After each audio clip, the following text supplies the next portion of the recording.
कैसे हैं आप सभी लोग। एक्चुअली ये वीडियो थोड़ी लेट हो गई क्योंकि क्या हुआ था कि साउंड की कुछ प्रॉब्लम आ रही थी, है ना। साउंड की प्रॉब्लम आ रही थी, साउंड थोड़ा सा कमज़ोर आ रहा था।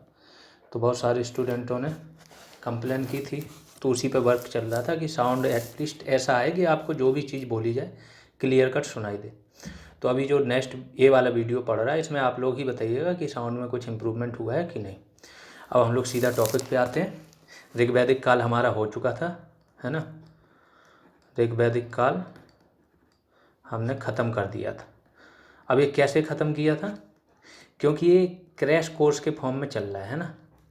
क्रैश कोर्स के फॉर्म में चल रहा है तो हमें क्या है, बहुत लंबा वीडियो बना देंगे तो आप लोग भी बोर हो जाओगे, और ऐसे वीडियो तो बहुत सारे पड़े हुए हैं यूट्यूब पे, है ना। हमें चाहिए कि कम टाइम में आपको ज़्यादा से इतनी चीज़ें दे दो कि उससे बाहर कुछ जा ही ना।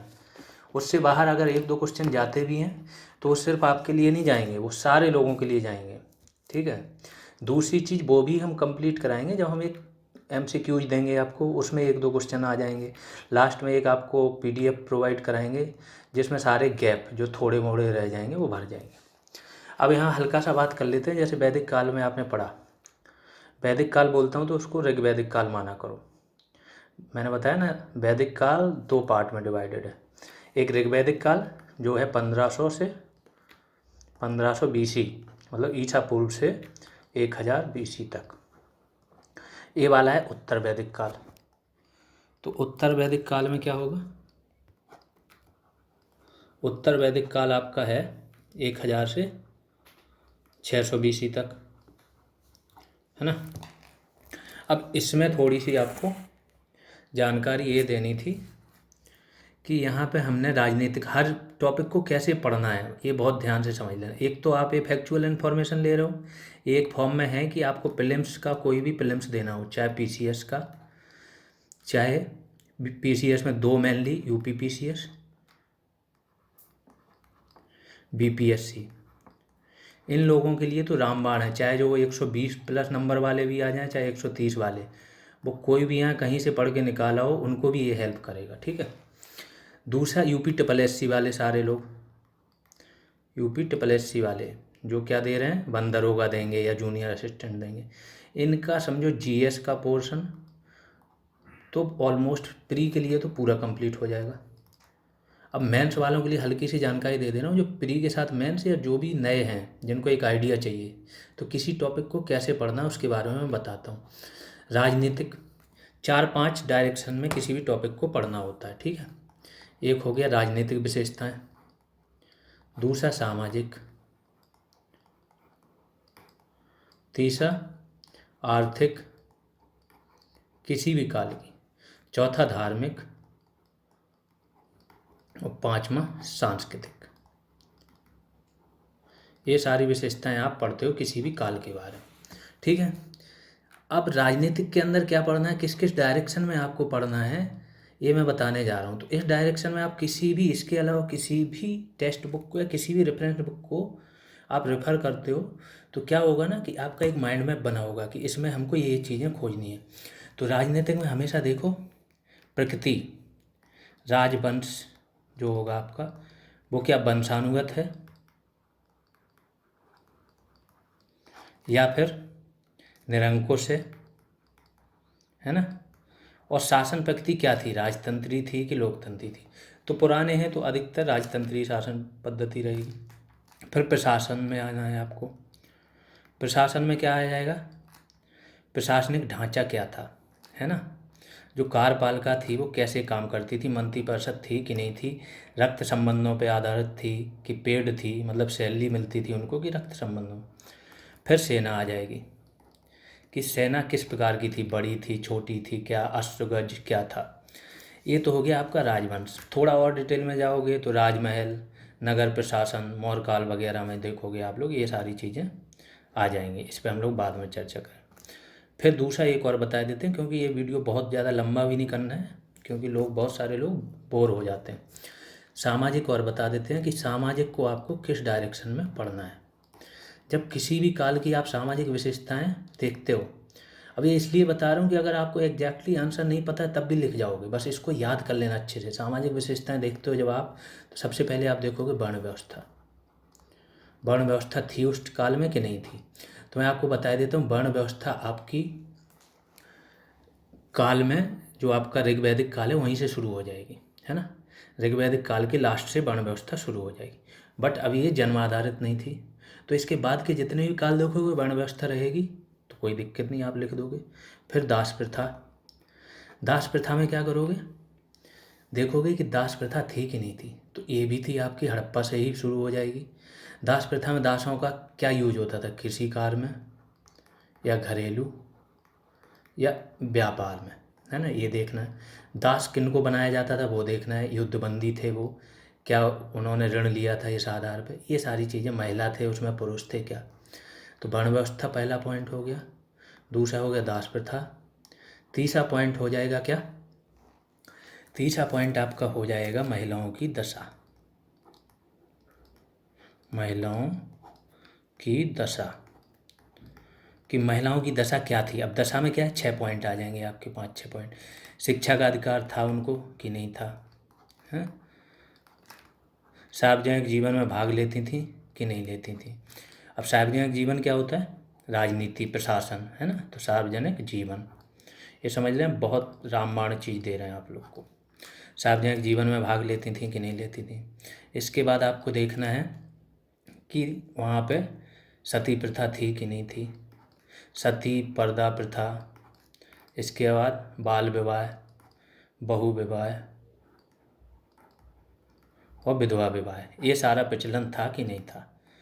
तो ऑलमोस्ट अभी सती प्रथा के साक्ष्य भी नहीं मिलेंगे, उत्तर वैदिक काल से इसके साक्ष्य भी मिलने शुरू हो जाएंगे, तो आपको समझ में आ जाएगा। उनकी उसमें गिरावट आ जाएगी तो समझ में आ जाएगा कि धीमे धीमे पर्दा प्रथा चालू हो जाएगी, बाल विवाह भी धीमे धीमे चालू हो जाएंगे, बहु विवाह भी चालू हो जाएंगे। तो ये सारी चीज़ें आपको समझ में आ जाएंगी। तो महिलाओं की दशा। चौथा पॉइंट में आपको क्या लिखना है, मतलब पहले एक चीज़ लिखनी है, वर्ण व्यवस्था। तो आपको देखना है 4 वर्ण व्यवस्था थी कि 2 वर्ण, दक्षिण भारत में जाओगे तो 2 वर्ण रहेगी। तो वर्ण व्यवस्था के अंदर भी 4 पॉइंट, फिर दास प्रथा, दास प्रथा के अंदर भी 4-5 पॉइंट, फिर महिलाओं की दशा, उसके अंदर 6 पॉइंट। फिर अगला आ जाएगा आपका खान पान, रहन सहन,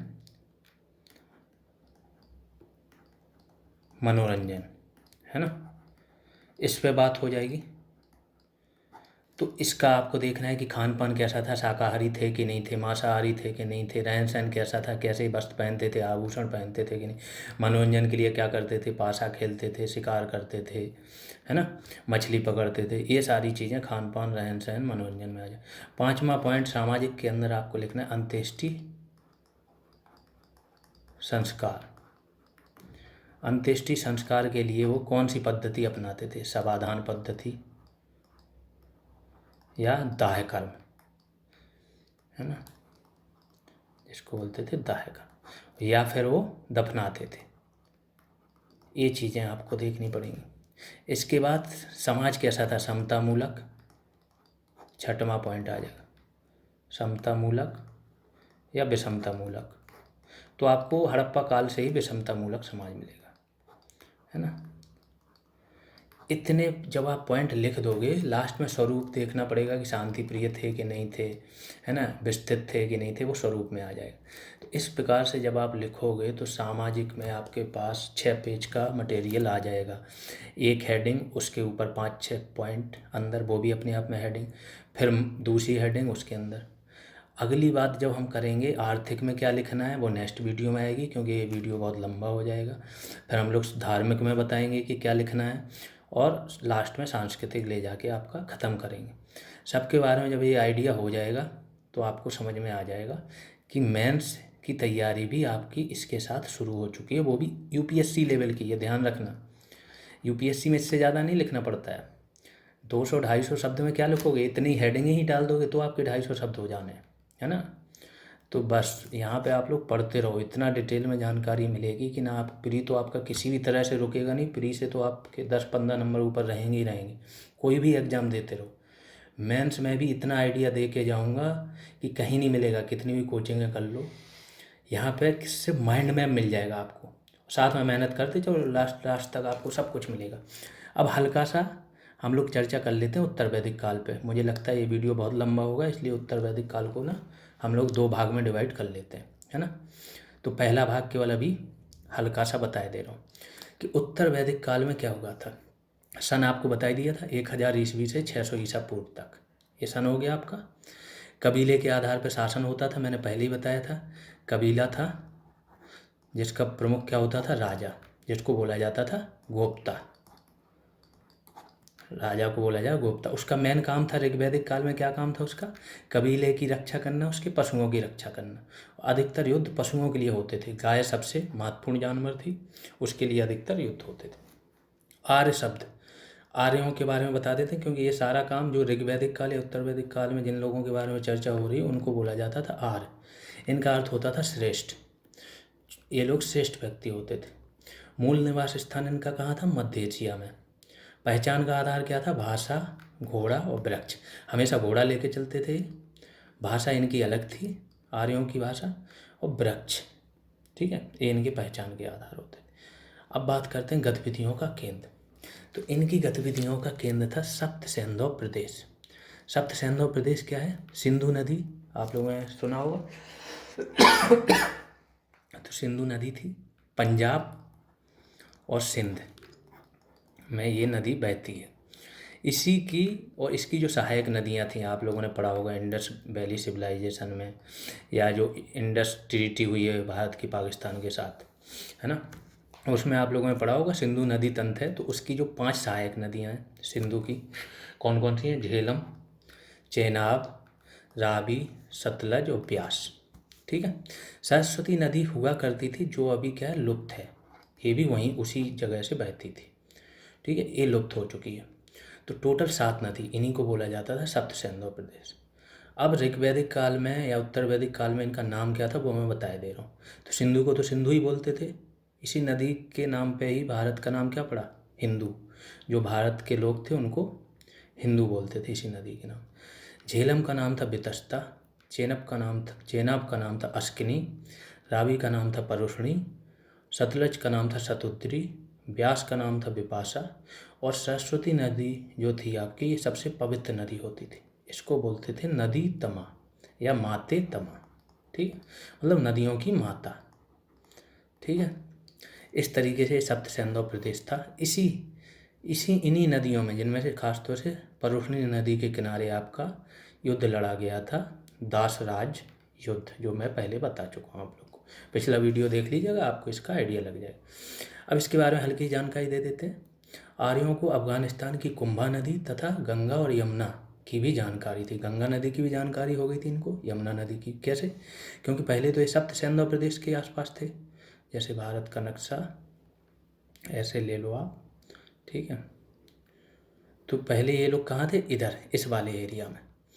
अब ये धीमे धीमे क्या होंगे, गंगा नदी का ये है मैदान, गंगा और यमुना का, तो इस तरफ भी गंगा घाटी तरफ ये लोग चले आएंगे और गंगा यमुना का भी इनको नॉलेज हो जाएगा आर्यों को। तो इस प्रकार से इसकी जानकारी थी।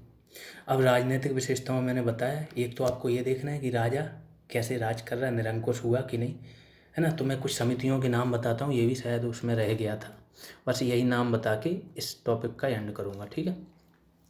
तो कुछ समितियों के नाम हैं, सभा, ऋग्वैदिक काल में थी ये, सभा, समिति, विदत, ये 3 बहुत ही महत्वपूर्ण समितियाँ थीं। सभा का काम क्या होता था, सभा थी बुजुर्गों की समिति, यहाँ पे बुजुर्ग प्लस अनुभवी लोग रहते थे, अनुभव। ये क्या काम करते थे, ये न्याय का काम करते थे, न्याय देने का काम, कोई भी मामला है इनके पास आता था। और ये राज्यसभा की तरह थी, जो इस समय राज्यसभा है भारत में, उसकी तरह कार्य करती थी। दूसरी आती समिति, ये राजा के निर्वाचन से जुड़ी हुई समिति थी, राजा के निर्वाचन से जुड़ी हुई समिति थी, जिसको बोलते थे समिति। इसमें स्त्रियां भी भाग लेती थीं। कब लेंगी स्त्रियां भाग, ऋग्वैदिक काल में हो। इस टाइम बात हो रही उत्तर वैदिक काल की, मतलब यहाँ पे इनको भाग लेने से मना कर दिया जाएगा। तीसरी थी विदत। विदत ये सबसे पुरानी संस्था थी। विदत ये क्या करती थी, सैनिक, धार्मिक और सामग्रियों के वितरण, सामग्रियों का वितरण, इनसे संबंधित नियम बनाती थी। ठीक है, ये समिति जो थी।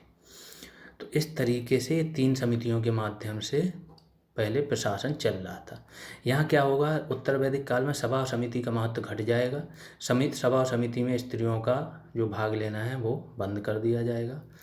और यहाँ पे आपका जन मैंने बताया था, सबसे पहले आपका कुल होगा, फिर ग्राम होगा, फिर विष होगा, फिर जन होगा। कुल का क्या काम था, कुल आपका परिवार हो गया, ग्राम उससे बड़ी संस्था गांव हो गया, विष कई ग्रामों का समूह, और जन होता था कई विषों का समूह। तो यहाँ पे क्या होगा, जन से जनपद बन जाएगा और बड़ा बन जाएगा जन जो होगा, और राजा की दैवीय उत्पत्ति का सिद्धांत विकसित हो जाएगा। ठीक है, राजा की जो उत्पत्ति हुई उसको जोड़ दिया जाएगा कि राजा अब देवताओं का प्रतिनिधि है। सभा और समिति का महत्व कम हो जाएगा, ये मैं बता चुका हूँ। और राजा को विषमत्ता कहते थे। विषमत्ता मतलब विषों, जो विष था आपका, कुल ग्राम विष, इस पर शासन करने वाला। दूसरा इसका आइडिया लगा सकते हो तो वैश्य जो होते थे, वैश्यों से राजा कर लेता था, तो इसलिए उसको विषमत्ता बोल सकते हैं। ठीक है, अभी के लिए इतना ही करते हैं। नेक्स्ट वीडियो में हम लोग बात करेंगे किसकी, आर्थिक विशेषताओं की इसकी, दूसरा राजनीतिक, तीसरी राजनीतिक हो चुकी सॉरी, दूसरा सामाजिक, तीसरा धार्मिक और सांस्कृतिक। इन सारी विशेषताओं की नेक्स्ट वीडियो में बात होगी, क्योंकि ये वीडियो बहुत ज़्यादा लंबा हो जाएगा नहीं तो। अभी के लिए इतना ही, थैंक यू।